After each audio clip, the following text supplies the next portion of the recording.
Thank you very much. Thank you very much. Thank you. So nice of you. Next is Honorable Dr. Vikram Singh Sahani. 7 minutes.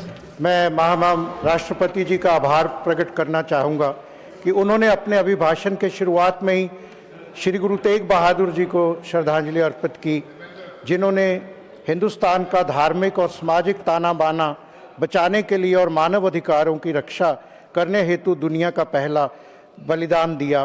भय काहू को देत न भय मानतान, we should neither instil fear in others nor live in fear of others. जैसा कि अभिभाषण में बताया गया, ऑपरेशन सिंदूर ने आतंकवाद के विरुद्ध भारत के दृढ़ संकल्प, साहस और राष्ट्रीय इच्छा शक्ति का प्रभावशाली प्रदर्शन किया।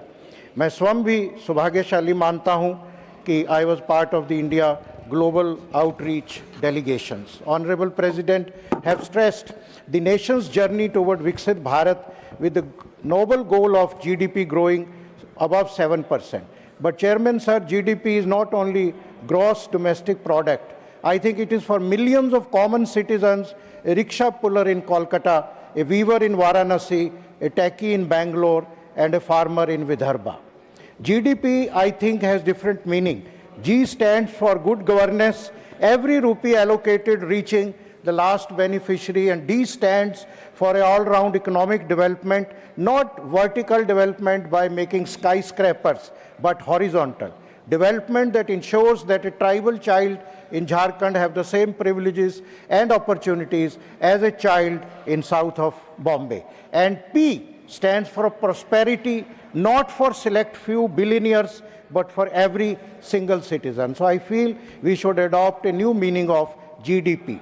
Progress of our nation cannot be measured by how high our Sensex soars, but by how secure our farmers feel on their soil.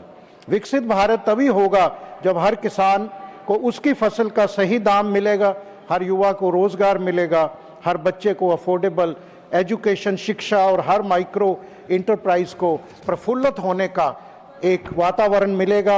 अभिभाषण में 25 करोड़ गरीबों लोगों को गरीबी से बाहर आने का भी उल्लेख है, बहुत ही सराहनीय बात है। लेकिन आज भी हमारे देश में 80 करोड़ लोग मुफ्त राशन पर निर्भर है। हमें इनके सशक्तिकरण पर भी मिलके काम करना होगा। The address speaks of inclusive growth and rising purchasing power, but you are very well aware that there are published reports that the top 1% hold 40% of India's wealth, while the middle class faces rising inflation.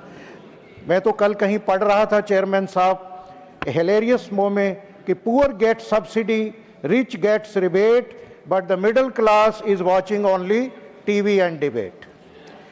अभिभाषण में national education policy reform, innovation की भी बात की गई है, पर साथ ही रिपोर्ट्स हैं कि 50% से भी कम ग्रेजुएट्स हमारे जो हैं नौकरी के काबिल हैं।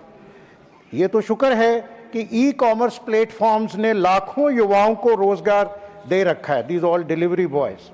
पिछली दिनों आपने देखा होगा कि एसएससी कंबाइंड ग्रेजुएट की परीक्षा में 17,727 वैकेंसी के लिए 36,540,000 युवताओं ने वहां आवेदन किया। महोदय, आज भी देश में 1 लाख से ज़्यादा सरकारी स्कूल हैं जहां सिर्फ एक ही अध्यापक है। कई बार मैंने इसको वेरीफाई किया। वहीं प्राइवेट स्कूलों की फीस इतनी महंगी है। India's 2.7% allocation to education falls well short of South Africa allocating 6%, Brazil 5.6 and 4% spent by both China and Russia. And our education minister honorable is in the house, who is doing a lot for skilling. Sir, how we build a healthy India with shrinking budget on health? We are building AIIMS hospital, where are doctors? अब hospital हैं तो doctor नहीं है, पीछे आपने देखा जहाज थे तो पायलट नहीं है। तो इसलिए हमें मेडिकल एजुकेशन के ऊपर भी इतनी शॉर्टेज है कि हमारे स्टूडेंट्स एक यूक्रेन जैसे कंट्री में जाके MBBS कर रहे हैं। तो जब तक हम इसको गैप को फिल नहीं करेंगे, demand supply, it is a most priority item, क्योंकि विकसित भारत शिक्षित भारत के बिना नहीं हो सकता।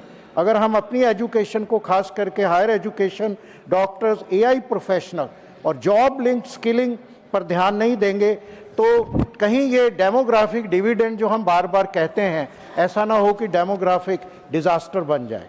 स्पीकर साहब, बहुत खुशी की बात है, राष्ट्रपति जी ने कहा कि भारत दुनिया का सबसे बड़ा चावल का उत्पादक बना है, पर इसके साथ ही हमें ये देखना होगा कि पंजाब जैसे प्रांत जहां ग्राउंड वाटर के लेवल भयंकर रूप से नीचे जा रहा है, आर्सेनिक केमिकल आ रहे हैं, इसलिए क्रॉप डाइवर्सिफिकेशन के लिए और ज़्यादा इंसेंटिव देने की ज़रूरत है, और जो अल्टरनेट क्रॉप्स हैं, मिलेट्स हैं, उस पे एश्योर्ड एमएसपी देने की ज़रूरत है, तभी ये क्रॉप डाइवर्सिफिकेशन हो पाएगा।